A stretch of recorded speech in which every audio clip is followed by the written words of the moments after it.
Assalamualaikum warahmatullahi wabarakatuh. Salam sejahtera untuk kita semua. Shalom, Om Swastiastu, Namo Buddhaya, salam kebajikan, Rahayu, Rahayu, Rahayu. Halo, apa kabar Sobat Koperasi? Hari ini begitu luar biasa. Bagaimana kabarnya? Semoga dalam keadaan baik, sehat, tanpa kurang suatu apapun. Karena kita kembali di program yang ditunggu-tunggu kita semua, di mana kita nanti akan menghadirkan narasumber-narasumber yang begitu istimewa. Di sela-sela jadwal sibuk beliau, kita hadirkan langsung. Dan di mana hari ini dalam program yang begitu istimewa, Sinau bareng Si Bakul Koperasi. Boleh kita berikan tepuk tangannya dulu. Wow, di kesempatan hari ini Febri senang sekali untuk seluruh rekan-rekan Sobat Koperasi yang sedang menyaksikan di channel YouTube kami. Jangan lupa like, komen, dan juga subscribe serta bunyikan loncengnya, karena hari ini kita akan berbincang dengan narasumber-narasumber yang inspiratif yang akan nantinya kita akan interogasi, wawancara pastinya. Dari kesempatan hari ini dengan tema inovasi dalam pengembangan usaha simpan pinjam koperasi, konvensional dan syariah. Hari ini Febri tidak sendirian karena ada rekan Febri, Firda. Halo. Halo. Sehat hari ini, Firda? Alhamdulillah. Seneng, deg-degan gak sih hari ini? Deg-degan, senang juga, excited. Excited karena Sobat Koperasi, di sini Febri dan Firda tidak sendirian. Kita hadirkan di hadapan seluruh Sobat Koperasi narasumber yang pertama, beliau yang kami hormati, Kepala Dinas Koperasi dan UKM Daerah Istimewa Yogyakarta, Bapak Agus Muloyono, SPMT. Selamat siang, sore, malam Pak Agus. Selamat siang, sore, malam. Assalamualaikum warahmatullahi wabarakatuh. Waalaikumsalam. Pak Aslan dan Pak Andi Aslan. Ya, sehat Pak hari ini Pak? Alhamdulillah. Boleh disapa dulu Sobat Koperasi yang sedang menyaksikan kita Pak? Selamat pagi, siang, sore, malam Sobat Koperasi semuanya. Wow, luar biasa semangatnya hari ini ya. Dan di kesempatan hari ini Firda, kita juga hadirkan beliau yang sibuk. Ini kita hadirkan tadi sudah mengisi sesuatu yang istimewa. Sekarang kita hadirkan di ruang podcast kita bersama Bapak Andi Aslan Junaid. Beliau adalah Ketua Umum Kospin Jasa. Halo Bapak. Assalamualaikum warahmatullahi wabarakatuh. Waalaikumsalam. Mas Febri, Mbak Firda, dan khususnya Sobat Koperasi dimanapun berada. Teristimewa Sobat Koperasi yang ada di daerah istimewa Yogyakarta. Aduh, luar biasa. Ini beliau juga energinya nggak ada habisnya. Pak Agus, Pak Andi, ini kita hari ini dengan tema inovasi dalam pengembangan usaha simpan pinjam koperasi, konvensional dan syariah. Mohon izin dulu Pak Andi, kita ke Pak Agus dulu boleh nggak? Pak Agus izin, bolehkah kami bertanya bagaimana arah kebijakan pengembangan koperasi khususnya di DIY saat ini, khususnya pada usaha simpan pinjam baik konvensional maupun syariah, Pak Agus? Yang jelas seperti ini Mas Febri dan Mbak Firda, Sobat Koperasi semua dan juga Pak Andi. Bagaimana koperasi kita dorong untuk menjadi koperasi yang modern. Jadi kita punya aplikasi pengembangan, dalam hal ini koperasi namanya aplikasi Si Bakul Jogja. Dan di koperasi juga dengan aplikasi Si Bakul Koperasi, dalam hal ini klinik koperasi. Klinik koperasi. Jadi ini upaya-upaya kita dorong terhadap 6 aspek di Si Bakul di sana. Dalam artian bagaimana SDM dari koperasi ini, bagaimana kelembagaan koperasi, bagaimana kelembagaan, kemudian permodalan.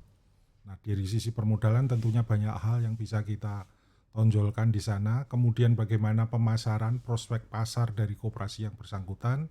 Kemudian bagaimana terkait dengan digitalisasi.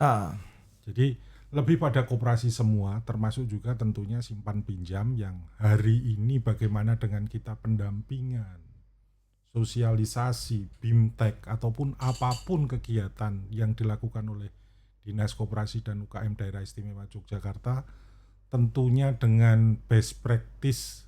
Hari ini kita mendatangkan Pak Andi Aslan. Jelas-jelas ini koperasi yang begitu besar, khususnya untuk simpan pinjam, Kospin Jasa. Siapa sih yang nggak tahu koperasi?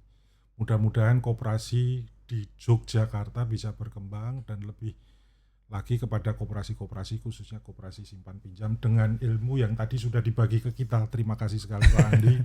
Hari ini seharian untuk Yogyakarta. Wah, tepuk tangannya boleh. Seharian untuk Jogja ya Pak Agus Seharian ya. untuk Jogja. Bahkan beliau juga berkenan masuk di podcast kita. Wow. Ini bagian yang kita apresiasi luar biasa sekali di tengah kesibukan beliau mengurusi Kospin Jasa, dan beliau memang kita akui sebagai penggerak koperasi nasional, saya pikir seperti itu. Dan mudah-mudahan ilmu-ilmu yang beliau dapatkan, yang diberikan kepada koperasi kita, ya walaupun hanya sedikit atau dengan waktu yang hanya sehari, mudah-mudahan bisa dimanfaatkan dan sudah bisa berkelanjutan di tengah upaya-upaya Dinas Koperasi dan UKM Daerah Istimewa Yogyakarta, terutama dalam hal pembinaan koperasi, khususnya koperasi simpan pinjam. Luar biasa sekali. Berarti beliau ini hadir untuk berbagi ilmu ya Pak. Ya, Harapannya nanti koperasi-koperasi juga seperti suksesnya yang beliau lakukan. Wow, luar biasa ini dari Pak Agus. Firda mungkin ingin bertanya kepada Pak Andi nih. Oke. Menyambung dari pertanyaan Pak Agus tadi Pak, bagaimana Bapak melihat perkembangan koperasi simpan pinjam saat ini, baik konvensional maupun syariah? Ya. Baik, Pak Agus yang saya hormati, terima kasih hari ini sudah diundang. Dan Mas Febri, mungkin lebih tepatnya kita sharing saja. Boleh Bapak. Berbagi pengalaman. Siap. Dari obrolan kita ini, mudah-mudahan nanti ada sesuatu yang manfaat untuk kemajuan koperasi khususnya di Yogyakarta. Yap. Jadi kalau menurut saya, koperasi simpan pinjam saat ini baik yang konvensional maupun yang syariah itu waktunya harus berbenah. Waktunya harus berbenah. Betul, karena apa? Kemajuan zaman, perubahan zaman, kalau koperasi ini tidak menarik, tidak memberikan manfaat, apalagi kepada Gen Z atau yang millennials ini, Ya. maka kesan kuno, jadul, ketinggalan zaman itu akan semakin jauh tertinggal. Oh. Jadi tadi saya sepakat dengan apa yang disampaikan Pak Agus, koperasi berbasis teknologi dan lain sebagainya harus mulai dilakukan. Ya. Bahkan apa ya, saat ini hidup kita ini kan sudah tergantung terhadap handphone kita. Gadget ya Pak ya. Gadget kita. Uang kita ada di sana, Ya. kebutuhan kita juga melalui handphone, mau GoFood, mau Gojek, mau beli Tokopedia atau apapun itu udah melalui handphone semua. Nah, koperasi kita kalau tidak memberikan pelayanan yang sama seperti itu akan menjadi PR ketika sudah tidak ada lagi generasi muda yang mau berkoperasi. Nah, generasi muda ini menurut pandangan saya saat ini pikirannya pragmatis. Ya. Lah, saya ngapain jadi anggota koperasi kalau nggak dapat apa-apa, nggak dapat manfaat apa-apa. That's the point Pak. Betul. Iya kan? Ya. Nah, oleh karena itu tadi saya mengatakan bahwa koperasi ini harus bisa memberikan manfaat kepada anak muda. Kedua, menarik. Menarik artinya tidak ketinggalan. Ini PR. Satu lagi, beberapa kasus yang mencoreng nama baik koperasi itu terjadi di simpan pinjam, Pak. Nah, ini perlu artinya tadi kesadaran dari teman-teman pengelola koperasi untuk melakukan hal-hal yang beberapa step lebih maju. Yang kami lakukan di Kospin Jasa adalah kami membuat beberapa aturan-aturan internal untuk pencegahan satu fraud. Intern. Yang kedua kemudian karena kita simpan pinjam, bagaimana pinjaman kita ini yang kita berikan kepada anggota tidak menjadi pinjaman bermasalah atau kredit macet. Oke. Karena kuncinya cuma dua, ngelola koperasi simpan pinjam. Bagaimana kita meminimalisir fraud, bagaimana kita menekan NPL sekecil mungkin. Kalau itu terjadi, sehat insya Allah. Sehat koperasinya. Nah, satu sisi memang, mohon maaf Pak Agus, kalau dari sisi pengawasan dari pemerintah dalam hal ini dinas maupun Kementerian Koperasi belum maksimal. Tanpa dibarengi dengan kesadaran internal masing-masing koperasi untuk memperbaiki diri sendiri, itu akan jadi bumerang. Oke. Kenapa? Kita kemudian berhadapan dengan situasi yang di luar kendali kita. Contoh COVID. Ya. COVID tidak ada yang tahu, tidak ada yang mau juga, tetapi itu harus kita hadapi. Nah, bayangkan pada saat itu kalau koperasinya itu tidak sehat, tidak punya likuiditas yang cukup, apa yang terjadi ketika anggota mau ngambil uangnya dalam bentuk tabungan yang dia miliki, koperasi tidak bisa memberikan uang tersebut, maka yang terjadi adalah ketidakpercayaan. Itu satu, itu yang normal. Yang kedua tadi saya mengatakan pengawasan belum maksimal ini karena sekarang aturannya itu sudah banyak berubah. Dulu pengajuan izin pendirian koperasi melalui dinas, melalui kementerian. Sekarang orang mau bikin koperasi cukup datang ke notaris. Ini yang saya ketemu dengan beberapa kepala dinas juga mengeluhkan itu. Saya nggak tahu lagi koperasi baru ada berapa karena tidak melalui kami. Nah ini yang jadi sumber masalah juga.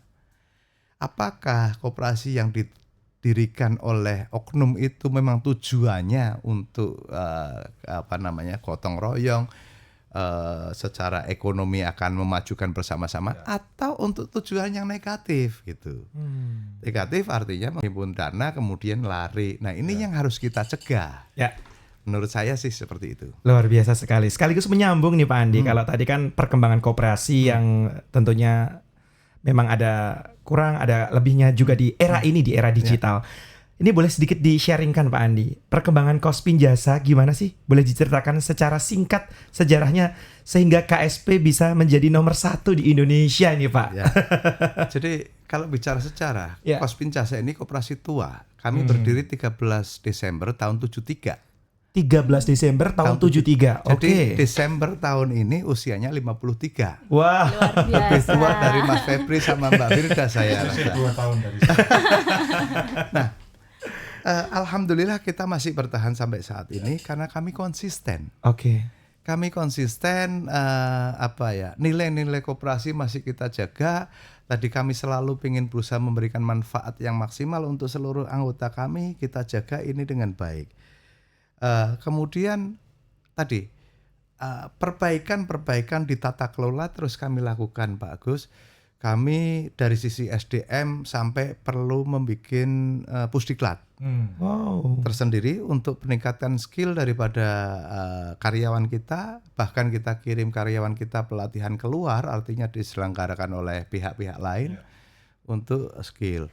Kemudian pengawasan internal kami lakukan dengan amat sangat baik. Di setiap cabang Kospin Jasa kami menempatkan 1 orang karyawan pusat yang ditempatkan di cabang namanya ICU, Internal Control Unit. Oke. Untuk memantau semua transaksi dalam hari itu, Pak.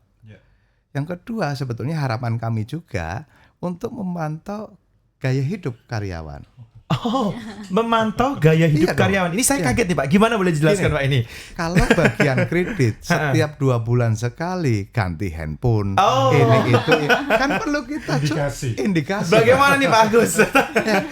Setiap bulan ganti handphone. Baik. Itu komitmen kami tadi untuk meminimalisir fraud itu. Karena ujung daripada fraud itu merugikan perusahaan, dalam hal ini koperasi. Kalau koperasinya rugi, kepercayaan runtuh kan seperti itu. Plastiknya hilang ya Pak ya. Nah, untuk yang IT, alhamdulillah Kospin Jasa ini sejak tahun 2008 itu untuk seluruh produk dan seluruh kantor kami sudah online. Online secara keseluruhan. Sejak tahun berapa Pak Andi? 2008. 2008 sudah online.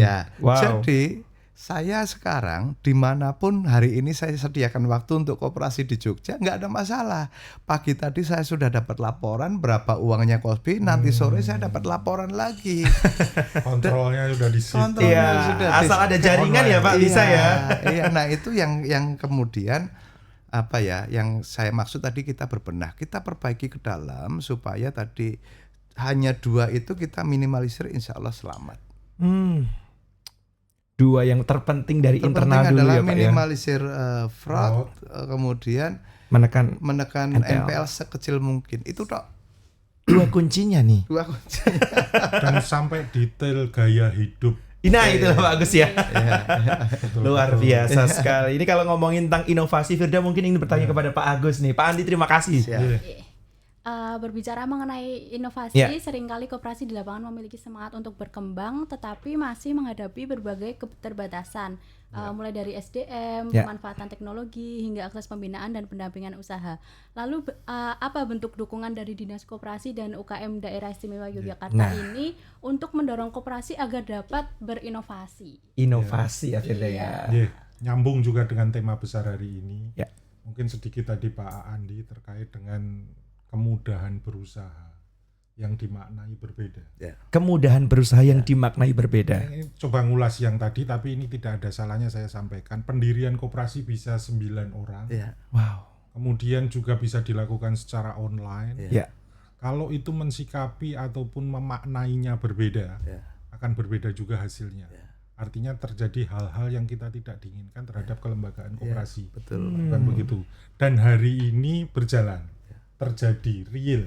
Bahkan kami yang di DIY saja biasanya reguler 1 tahun pertumbuhan hanya sekitar 20-an koperasi. Sekarang bisa 100%, Pak. 48, 47. Pak Andi saya pikir paham terkait dengan kenapa tumbuh koperasi-koperasi baru. Artinya makna yang seharusnya itu kemudahan untuk berusaha bagi koperasi dengan pendirian kelembagaan koperasi, tapi dimaknai berbeda di tingkat lapangan, itu yang terjadi. Ya. Nah, ini bagian dari kontrol juga sebenarnya dari Dinas Koperasi. Tadi kami sampaikan di depan, Pak, dengan klinik koperasi upaya-upaya untuk mendorong ke sana.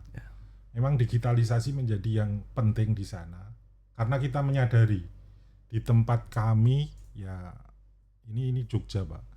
Dari arti pendirian bahkan kelagaan SDM pengelolanya rata-rata nyun sewu sudah sepuh, Berumur ya Pak ya. berumur, dalam artian bagaimana mendorong, menarik angkatan muda, anak muda untuk bisa berkoperasi. Tawarannya kan bagaimana koperasi ini bisa berinovasi, menghasilkan sesuatu yang bisa dinikmati oleh anak muda, generasi muda. Ya. Nah, dengan inovasi digitalisasi yang ada di kami tanpa meninggalkan aspek keamanan. Nah, kita mencoba untuk bagaimana menarik tentunya inovasi-inovasi yang berbasiskan anak muda, koperasi teknologi dan lain sebagainya. Pendekatannya seperti itu. Kemudahan-kemudahan yang sudah disampaikan Pak Andi tadi juga kita lakukan. Wow. Makanya secara nasional kalau kita kan mengacu pada bagaimana koperasi itu menjadi koperasi modern. Ya. Pendekatannya kalau di daerah istimewa Yogyakarta ya terhadap 6 aspek tadi kita dorong. Ya. Kata kuncinya digitalisasi menjadi hal yang sangat Digitalisasi. penting. Ya. Karena kemudahan sekali lagi kan anak muda ini tidak lepas pegangannya handphone ataupun gadget. Ketika mudah eksekusi atau apapun dari handphone, dia akan mau, dan termasuk juga memang praktis. UMKM, mohon maaf. Anak muda kita itu ketika dihadapkan pada sesuatu yang segera menghasilkan dan bisa menghasilkan, dalam catatan itu tidak istilahnya menafikan hal-hal yang buruk, ya udah dia akan bisa ataupun mengikuti. Ikut ya Pak ya. Ikut di sana. Nah, kembali lagi kalau terkait dengan inovasi, Mbak Firda, Mas Febri, inovasi yang kita lakukan tidak hanya pembinaan bagi koperasi termasuk juga UMKM melalui Sibakul Jogja terhadap 6 aspek yang ada di sana. Nah, ketika bagaimana pendampingan termasuk juga fungsi pengawasan dilakukan, kita punya klinik koperasi. Klinik koperasi. Bagaimana klinik koperasi mengawal RAT yang dilakukan oleh koperasi yang di sana, kemudian fungsi pembinaan yang lain supaya tidak menjadi koperasi gagal. Ya. Memang diamanatkan boleh untuk membubarkan, tapi itu yang kita hindarkan untuk fungsi pembinaan di sana. Kadang juga ketika mau dibubarkan mereka masih tanggung jawab dengan pihak ketiga, Mas Febri. Oh. Sehingga tidak bisa dilakukan, hanya ngotor-ngotori dari sisi data saja. Dari koperasi yang di sana seolah-olah ada badan hukum koperasi tercatat dan lain sebagainya, tapi tidak melakukan pertanggungjawaban, artinya tidak melakukan RAT, tidak hanya 2 tahun bahkan bertahun-tahun. Ketika kita panggil hanya sekedar papan nama tanpa kepengurusan dan tanpa operasional yang berjalan. Ada satu yang terlewat. Boleh Pak Andi. Saya tambahin, semangat kami, semangat Pak Agus, semangat kementerian untuk digitalisasi koperasi, kita masih ada kendala. Apa itu? Dan itu sangat-sangat substansif. Yang saat ini sedang kami perjuangkan oleh Forkopi, Forum Koperasi Indonesia, tentang RUU perkoperasian yang baru, Pak. Oh, Ini yang jadi masalah karena di Undang-Undang Koperasi 12 tahun 92 belum mengakomodir tentang digitalisasi. belum ada ya Pak. Belum ada pada waktu itu, juga belum berkembang. Oke. Ya. Nah, sampai saat ini itu pembahasan di DPR sepertinya masih maju mundur, belum jelas kapan bisa mulai pembahasan kemudian itu disahkan menjadi undang-undang koperasi yang baru. Ini yang jadi kendala salah satunya, Pak. Ya. Padahal prakteknya kita semua punya semangat koperasi modern, koperasi digital dan lain sebagainya. Ini PR kita bersama. Saya berjuang bersama teman-teman para pegiat koperasi melalui Forkopi. Saya Di sisi nitip ke Pak pemerintah. Agus dari sisi pemerintah untuk sama-sama kita perjuangkan ini, betul. Pak. Itu tidak bisa kita nafikan, Pak. Digitalisasi itu mau tidak mau saat ini harus ya, eranya Pak. memang Ya. harus Ya. seperti itu. Nah, kita nggak tahu, tapi tetap semangatnya kita berjuang Ya. untuk suksesnya undang-undang koperasi atau sekarang sistem perkoperasian. ya, Sistem Pak, ya? perkoperasian. Rancangannya sistem perkoperasian. Jadi memang kata kuncinya adalah berjuang dan berkolaborasi ya Pak ya. Makanya pelaku, Ya. pemerintah Ya. dan juga akademisi, Ya. ya, Oke. termasuk multi stakeholders yang lain untuk bagaimana mendorong ini bisa berhasil. Luar biasa ya, Firda ya.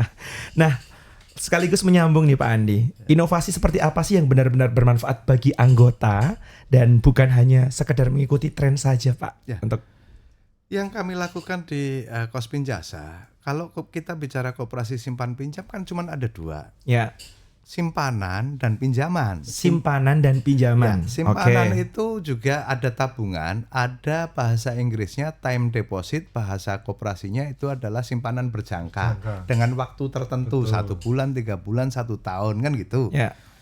Nah, yang kemudian satu lagi pinjaman. Nah, hidupnya koperasi simpan pinjam kan dua itu. Persoalan koperasi simpan pinjam itu adalah biasanya di pendanaan atau permodalan itu. Nah, permodalan ada yang teman-teman koperasi pilih jalur ke bank, Ya. baik channeling maupun executing. Tapi kalau Kospin Jasa memilih jalur kita berdayakan anggota kita melalui produk-produk yang menarik. Nah, disitulah muncul inovasi.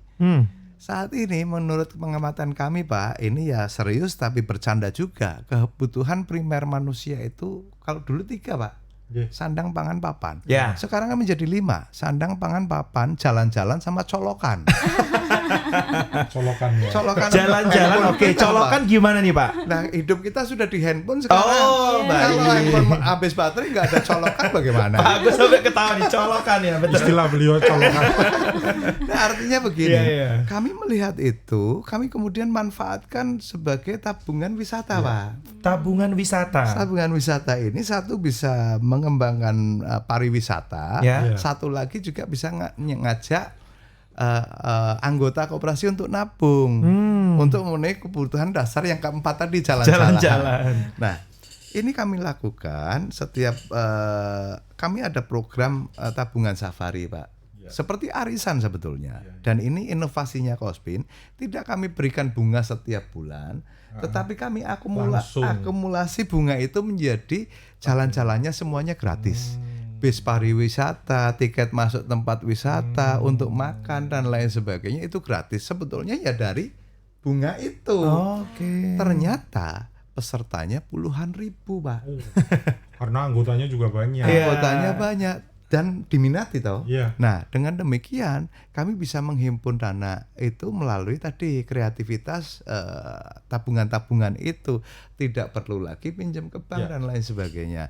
Nah, di lawannya pinjaman itu tadi bagaimana kita melakukan seleksi calon debiturnya melalui kami punya istilahnya credit scoring. Credit scoring. Ya, untuk internal artinya syarat administratif. Kemudian kita lihat kami juga sudah kerjasama dengan Bapindo untuk melihat bahasa banknya BI checkingnya lah. Ya. Nah, kami punya jurus yang ketiga, Pak.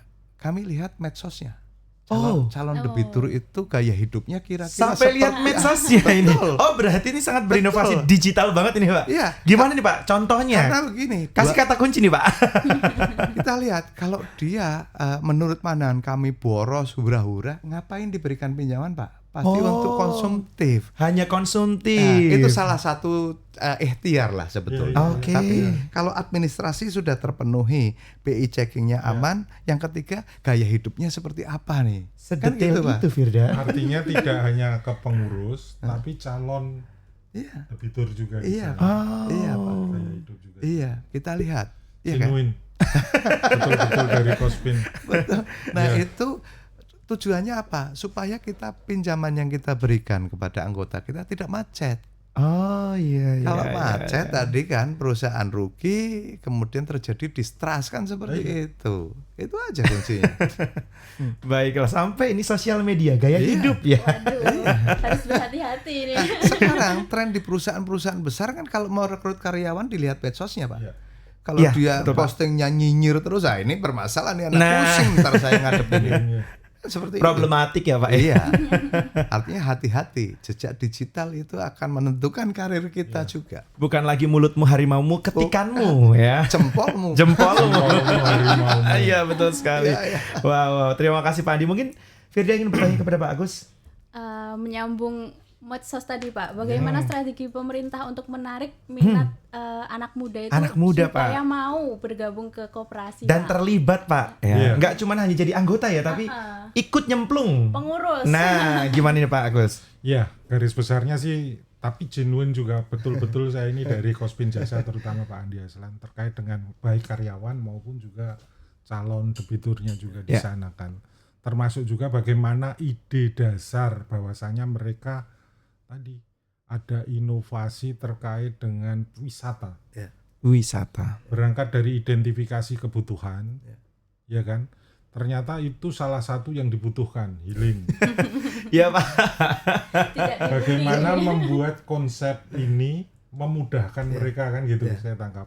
Setelah ketemu kebutuhannya ternyata pariwisata, wisata, healing, kemudian dari sana memudahkan, tidak mempersulit. Nah, ketika ada kemudahan ini bisa dijalankan. Sama sih kekuatan medsos itulah bagaimana ini bisa dimengerti, diketahui semua melalui aplikasi Sibakul. Sekali lagi medsos kita baik itu dari Instagram maupun TikTok kita, kemudian juga setiap kegiatan kita upload di sini. Termasuk program-program yang istilahnya menonjol, kita punya fasilitasi melalui podcast yang kita rancang, baik kepada koperasi maupun UMKM. Ini pendekatan pada generasi muda juga. Jadi kami tidak menyebut juga, pernah suatu saat kami juga mengikuti RAT, Nyun Sewu Pak, KUD Pak. Secara keragaan memang sulit sekali untuk mereka bisa melek medsos. Karena ketua dan lain sebagainya masih ada, tapi istilahnya bagi kita bersama itulah koperasi kelangenan. Kelangenan ya. Bukan hanya makanan dan warung ya Pak ya. Kelangenan itu ya sudah apa adanya, mau didorong, ditarik untuk bisa berkembang dan maju susah sekali juga. Karena kembali lagi ketika dia untuk kita ajak untuk bagaimana bisa mengikuti medsos, mengikuti informasi, perkembangan dan lain sebagainya melalui aplikasi kita susah sekali. Tapi era sekarang ketika pasar kita arahkan kepada anak muda, bagaimana berkooperasi, ya satu-satunya, ya bukan satu-satunya sih, salah satu yang utama adalah bagaimana kita bermedsos. Nah, kita dorong melalui podcast, melalui kegiatan Instagram kita upayakan maksimal untuk bisa menarik khususnya di koperasi bagi anak muda. Luar biasa. Karena memang juga anak muda itu juga, apalagi orang tua tidak perlu gengsi untuk belajar dari anak muda ya Pak ya. Iya. Untuk masalah digitalisasi, Bahkan TikTok. suatu saat Pak, Mas Febri, Mbak Firda, kita ada semacam pelatihan Pak Anu juga. Itu juga ada pesertanya itu yang Nyun Sewu sudah agak sepuh gitu. Belum apa-apa itu modul udah dikembalikan kepada kami. Kami nggak mampu, Pak. Nah, pertanyaan kita, ada nggak yang lebih sepuh dari panjenengan? Kok ya yang dikirim bisa-bisa. Biarlah sebagai pembina atau yang disepuhkan, yang dituakan di sana, tapi untuk operasional janganlah Ibu Bapak. Bukan kami melarang juga, tetap berpartisipasi, berperan di situ, tapi biarlah anak muda untuk saat ini dengan kekuatan mereka di teknologi, termasuk melek medsos, melek digital, untuk bisa menjalankan koperasi apapun itu. Wow, jadi memang inovasi sudah dilakukan bagaimana dari Dinas Koperasi UKM DIY semasif itu ya Pak Agus ya, luar biasa sekali ya. Terima kasih Pak Agus, kita menyambung lagi ke Pak Andi. Pokoknya kita ini pingpong kanan kiri, tapi boleh saling menyambung nanti. Pak Andi izin. Jadi bagaimana sih untuk memahami kebutuhan anggota sendiri agar inovasi yang dilakukan itu tepat sasaran, bukan hanya menjadi inovasi belaka tapi memang tujuannya tepat di sasarannya, Pak?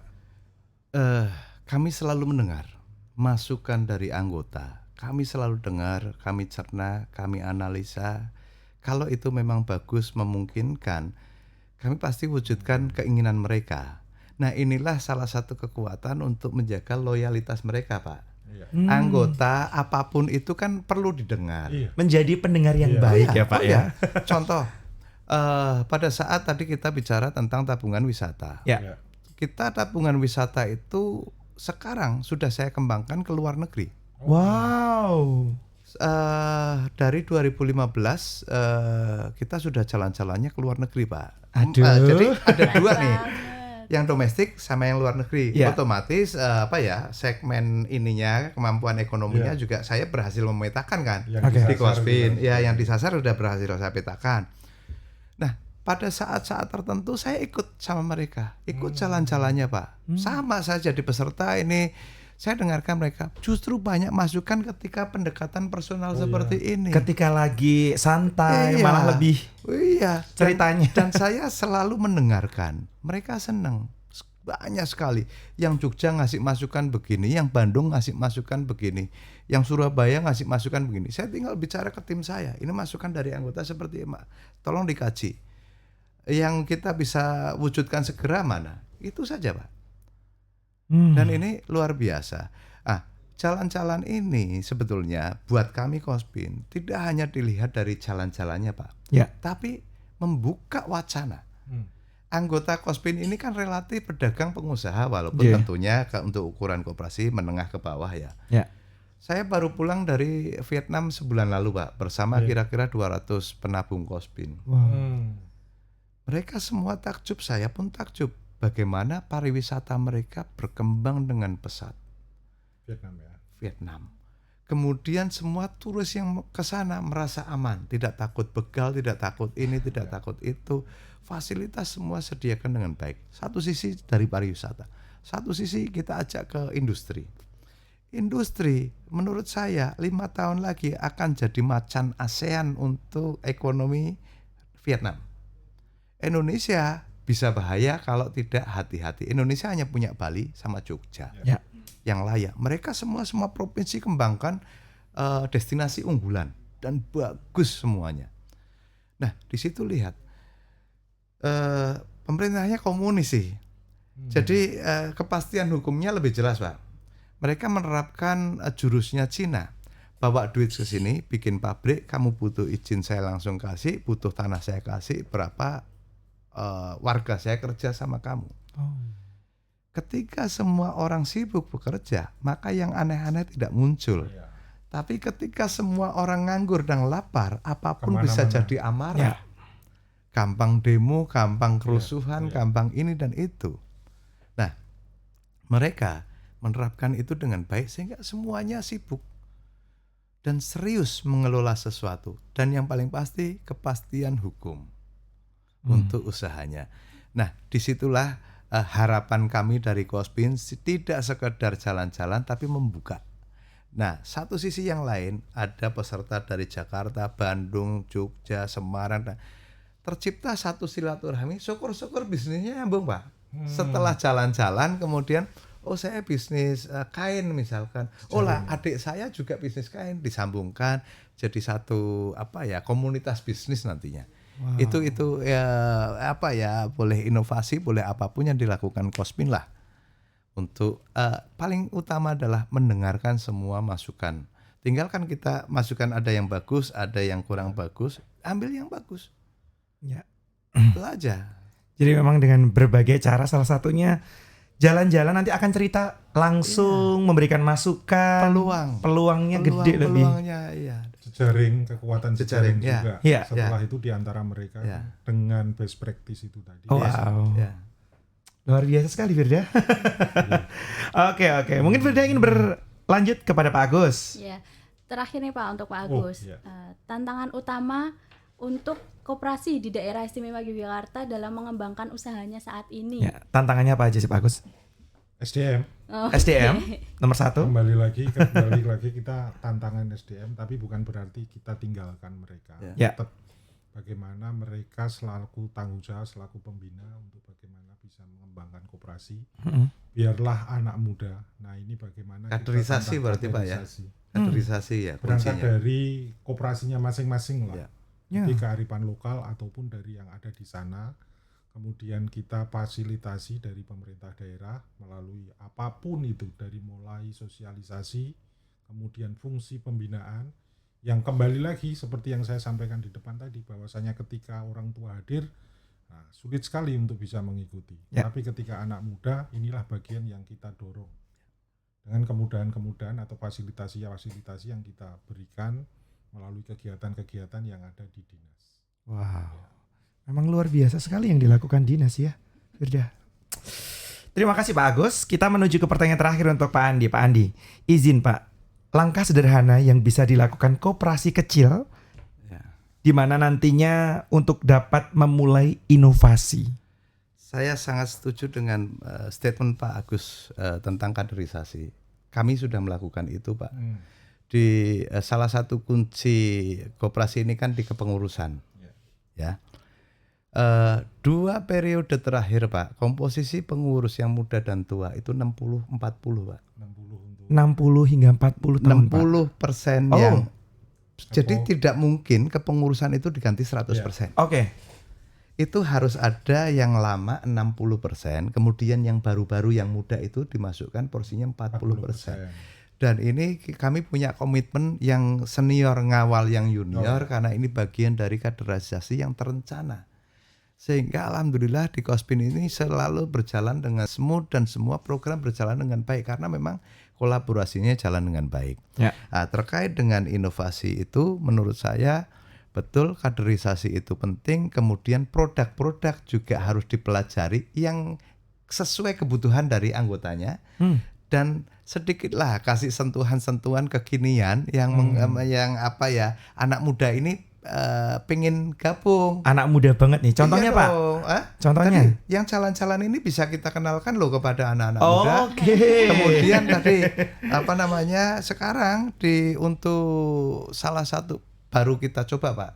Untuk ikut salah satu program itu nggak usah datang ke kantor Kospin Pak.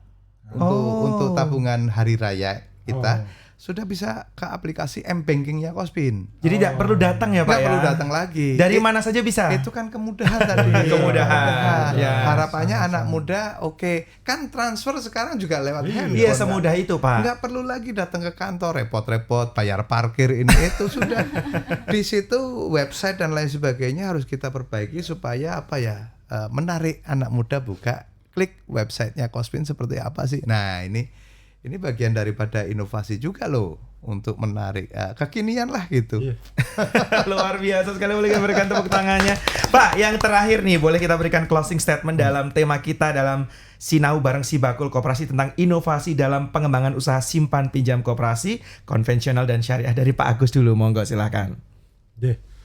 Monggo kepada sobat koperasi untuk bagaimana kita memanfaatkan setiap peluang pembinaan yang ada dari pemerintah dalam rangka pengembangan koperasi ke depan, manfaatkan klinik koperasi, kemudian Sibakul Jogja, kemudian hal-hal lain media sosial yang dirancang oleh Dinas Koperasi UKM dalam rangka pengembangan koperasi di masing-masing. Wow. Maksimalkan, manfaatkan ya Pak. Karena tinggal klik semudah itu. Iya. Oke, selanjutnya dari Pak Andi, monggo untuk closing statementnya. Saya pertama mengapresiasi Dinas Koperasi Provinsi Yogyakarta nih, Pak Agus dan semua teman-teman di sini luar biasa, punya program Sibakul dan lain sebagainya. Top. Ini PR kita bersama, khususnya sobat koperasi. Ayo kita besarkan koperasi. Ya. Karena koperasi ini adalah bangun usaha yang paling cocok dengan masyarakat Indonesia. Kalaupun ada kurang-kurang koperasi, kita perbaiki bareng-bareng, komitmen bersama-sama, kita besarkan koperasi supaya koperasi ini menjadi tuan rumah di negeri sendiri. Penguasa simpan pinjam, lembaga keuangan, jangan lagi bank lah. Kita punya simpan pinjam yang kuat, kita menjadi anggota dapat manfaat. Tanpa dari kita, terutama anak-anak muda penerus bangsa ini, siapa lagi yang mau berkoperasi? Luar biasa, tepuk tangannya juga boleh. Nah, Pak Agus, Pak Andi, matur nuwun untuk waktunya yang telah berbagi kepada Sobat Koperasi di sela-sela kesibukannya hari ini. Semoga dapat membuka insight, ilmu baru untuk kita semua. Dan mari Gen Z, Sobat Koperasi, kita menjadi anggota. Tadi sudah disampaikan banyak sekali manfaat, benefitnya. Bukan hanya koperasi dikenal sebagai kekunoan, tapi kekiniannya banyak, Pak ya. Dan akhirnya Firda, terima kasih juga sudah menemani Febri hari ini. Sampai berjumpa tentunya Sobat Koperasi di Sinau Bakul bareng Koperasi selanjutnya. Jangan lupa sekali lagi komen, like, dan share postingan ini. Akhirnya kami pamit. Wassalamualaikum warahmatullahi wabarakatuh. Waalaikumsalam.